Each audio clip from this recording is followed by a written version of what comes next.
किसी गांव में एक बूढ़ा व्यक्ति अपने बेटे और बहू के साथ रहता था।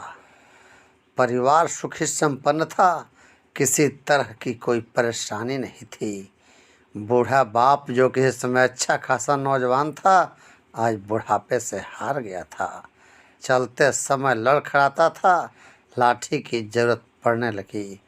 चेहरा झुर्रियों से भर चुका था, बस अपना जीवन किसी तरह व्यतीत कर रहा था।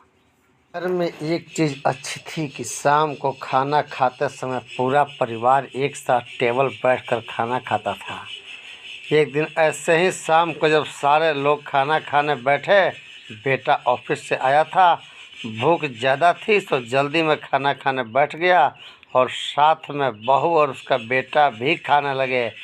बूढ़े हाथ जैसे ही थाली उठाने को हुए, थाली हाथ से छिटक गई, थोड़ी दाल टेबल पर गिर गई। बहू बेटे ने घृणा दृष्टि से पिता की ओर देखा और फिर अपना खाना खाने में लग गए।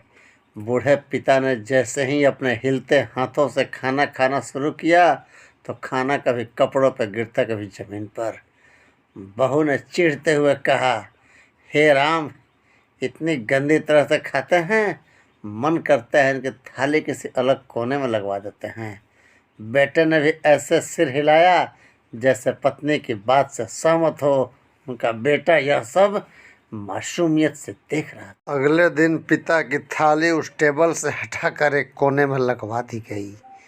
पिता की डबडबाती आंखें सब कुछ देखते हुए भी कुछ बोल नहीं पा रही थी। बूढ़ा पिता रोज की तरह खाना खाने लगा। खाना कभी इधर गिरता, कभी उधर। छोटा बच्चा अपना खाना छोड़कर लगातार अपने दादा की तरफ देख रहा था। माँ ने पूछा, क्या हुआ बेटे, तुम दादाजी की तरफ क्या देख रहे हो और खाना क्यों नहीं खा रहे हैं? बच्चा बड़ी मासूमियत से बोला, माँ, मैं सीख रहा हूँ कि वृद्धों के साथ कैसा व्यवहार करना चाहिए।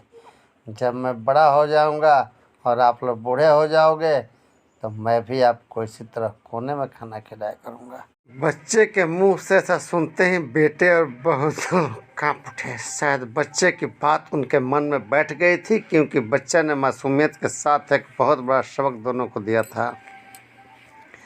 बेटे ने जल्दी से आगे बढ़कर पिता को उठाया और वापस टेबल पर खाने के लिए बिठाया, और वह भी भागकर पानी या गिलास लेकर आई कि पिताजी को कोई तकलीफ़ न हो।